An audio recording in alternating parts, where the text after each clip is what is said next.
Halo teman-teman, hari ini mari bermain bersama saya. Hari ini kita akan belajar tentang Allah Maha Hadir. Kemudian untuk kelas 5 kita akan belajar tentang akibat dosa. Senangnya, senangnya, senangnya. Mari sebelumnya kita berdoa. Tuhan Yesus, terima kasih. Hari ini kami boleh belajar. Berkati ya Tuhan, anak-anak kelas 4. Kakak Vira, Kakak Revan, Kakak Nita, dan Meme. Berkati juga ya Tuhan, kakak-kakak yang ada di kelas 5. Kakak Dio, Eki, April, Wawun, Jojo, dan juga yang lainnya. Tuhan, berkati kami agar kami jadi anak-anak yang takut akan Engkau, sehat selalu dan bahagia selalu. Dalam nama Tuhan Yesus, kami berdoa. Amin.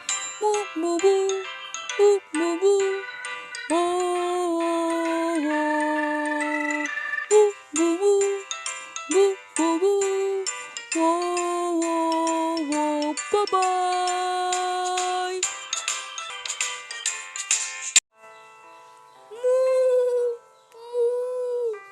Hai teman-teman, aku mau cerita banyak hal.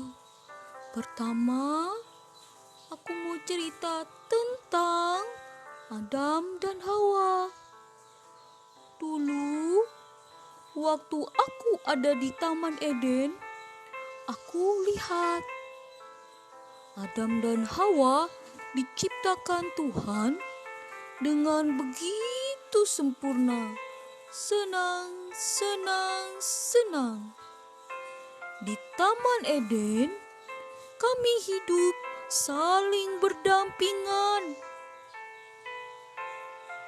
saling mengasihi, saling menyayangi, dan saling memberkati. Tapi tiba-tiba iblis datang dalam wujud ular. Shh, shh. Lalu dia melihat Ibu Hawa sedang memetik buah-buahan. Kemudian iblis memulai siasatnya dalam Kejadian pasal 3. Iblis mulai mencobai manusia. Kemudian iblis mula-mula bertanya tentang firman Tuhan. Kemudian mulai membantah kebenaran firman Tuhan itu. Akhirnya manusia jatuh dalam dosa karena terus mendengar apa yang iblis katakan. Tidak takut. Serem teman-teman. Saat itu juga Ibu Adam dan Bapak Hawa memakan buah yang dilarang oleh Allah. Pada saat mereka memakannya, buar! Tidak. Tiba-tiba saja mereka saling memandang dalam keadaan telanjang. Kemudian terdengar suara kaki. Tuk, tuk, tuk, tuk. Bapak Adam dan Ibu Hawa ketakutan teman-teman. Mereka lari sembunyi di balik semak-semak. Kemudian Allah memanggil mereka dan membuatkan mereka pakaian. Lalu Allah memberikan mereka hukuman karena upah dosa ialah maut. Maka manusia jatuh dalam kematian rohani. Lalu manusia dihukum oleh Allah. Adam akan bekerja keras untuk mendapatkan nafkah dari tanah. Kemudian Hawa akan sakit saat melahirkan. Dan ular dikutuk oleh Allah berjalan dengan perutnya. Tapi kemudian Allah berjanji akan mendatangkan seorang juru selamat. Janji itu berkembang kemudian dan beroleh penggenapannya seturut dengan waktu dan kehendak Allah. Dan saat itu juga Allah berfirman bahwa suatu saat nanti keturunan dari perempuan itu akan menginjak kepala ular. Tapi mulai saat itu Adam dan Hawa diusir dari Taman Eden. Begitu juga dengan kami. Tapi kami sedang menunggu janji Allah tentang juru selamat tersebut. Demikianlah teman-teman cerita tentang kejatuhan manusia. Sebenarnya kejatuhan manusia dan pencobaannya sama seperti kita saat ini. Tergantung bagaimana kita melakukan firman Tuhan. Tergantung mana yang lebih besar di hati kita. Tuhankah atau ibliskah? Jadi teman-teman, ayo tetap bersandar pada firman Tuhan dan melakukan kehendak-Nya.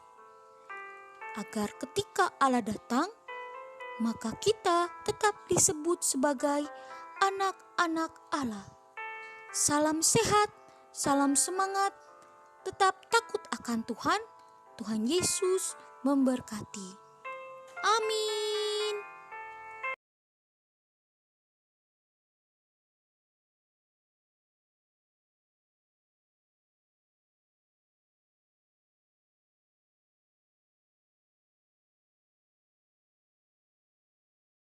Halo, Shalom, selamat pagi anak-anak Bu Herlina, terutama anak-anak kelas 5, April, Adio, Eki, Jojo, dengan Wewen.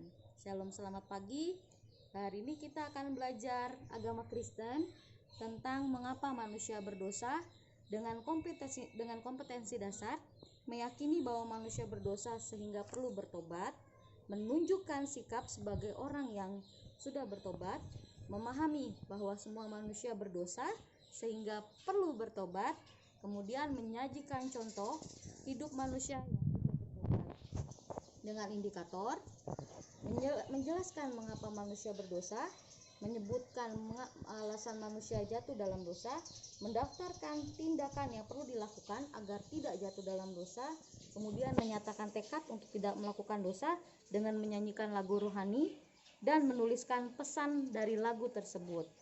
Baik, hari ini pertama-tama kita akan belajar 3 hal dari Kejadian. Ayat pendukung kita pada hari ini ialah Kejadian pasal 3. Sekali lagi, Kejadian pasal 3. Sekali lagi, Kejadian pasal 3. Kejadian pasal 3 merupakan bukti bahwa manusia itu jatuh ke dalam dosa yang dituliskan di dalam Alkitab. Ada 3 hal harus yang dimengerti, yaitu pertama, pencobaan manusia, yang kedua, manusia mengalah kepada pencobaan, yang ketiga ialah akibat-akibat dari pencobaan tersebut. Yang perlu kita ketahui ialah pertama kali iblis itu bertanya tentang Alkitab, tentang firman Tuhan, kemudian membantah firman tersebut, dan ketiga akhirnya iblis menjelek-jelekan dari firman Allah tersebut, sehingga manusia akhirnya terus menerus mendengar apa yang iblis katakan, dan akhirnya manusia jatuh dalam dosa, kemudian makan buah pengetahuan yang baik dan yang buruk tersebut. Akhirnya Perempuan itu melihat bahwa buah pohon itu baik untuk dimakan dan sedap kelihatannya. Lagi pula pohon itu menarik hati karena memberi pengertian, sehingga akhirnya manusia memilih jalan untuk mendengarkan iblis tapi tidak menuruti firman Allah. Kemudian akhirnya ketika mereka sepakat untuk menyerah kepada pencobaan, mereka memakan buah tersebut dan akhirnya mereka jatuh ke dalam dosa. Tapi yang perlu kita ketahui ialah bahwa ketika manusia jatuh dalam dosa, manusia bersembunyi takut kepada Allah. Kemudian mereka merasa kok bisa ya seperti ini ya, kok saya telanjang ya. Mereka akhirnya bersembunyi di semak-semak dan memilih keputusan yang salah itu memang berat. Akhirnya akibat hukuman dari dosa manusia ialah yang pertama, manusia wanita tersebut yaitu Hawa itu akan mengalami sakit bersalin. Kemudian untuk Adam, dia akan berjerih payah untuk menghasilkan buah dari tanah yang ada.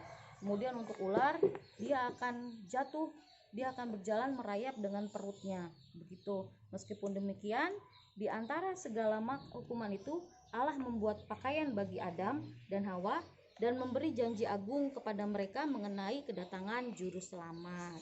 Di ayat Kejadian pasal 3 ayat 15. Janji yang mulia itu berkembang dan beroleh pengenapannya melalui waktu dan kehendak Allah. Tapi dalam Kejadian 3 ayat 15, janji tersebut ditulis secara singkat saja bahwa keturunan perempuan ini akan meremukkan kepala iblis. Keturunan perempuan ini akan meremukkan kepala iblis. Nah, oleh sebab itu anak-anak, menurut Rasul Yohanes, dosa adalah pelanggaran terhadap Allah dalam 1 Yohanes 3 ayat 14. Oleh sebab itu, dengan kata lain, dosa ialah sikap yang tidak mau tunduk kepada Allah dan tidak mau berkelakuan sebagaimana yang Allah inginkan. Ayo, apa kalian sudah bertindak seperti itu? Oleh sebab itu, mari tetap bersama-sama, mari tetap dengar-dengaran akan firman Tuhan dan melakukan kehendak Allah. Baik, hari ini demikian tugas dari Bu Herlina. Hari ini akan ada tugas yang pertama ialah tuliskan apa arti kata dosa menurut Kejadian pasal 3. Apa arti dosa? Apa arti dosa menurut Kejadian pasal 3? Kemudian pernyataan atau logo supaya kalian berjanji untuk memegang terus firman. Yang ketiga, nyanyikan sebuah lagu bahwa kalian akan setia mengikuti Yesus. Terima kasih anak-anak Bu Herlina. Tuhan Yesus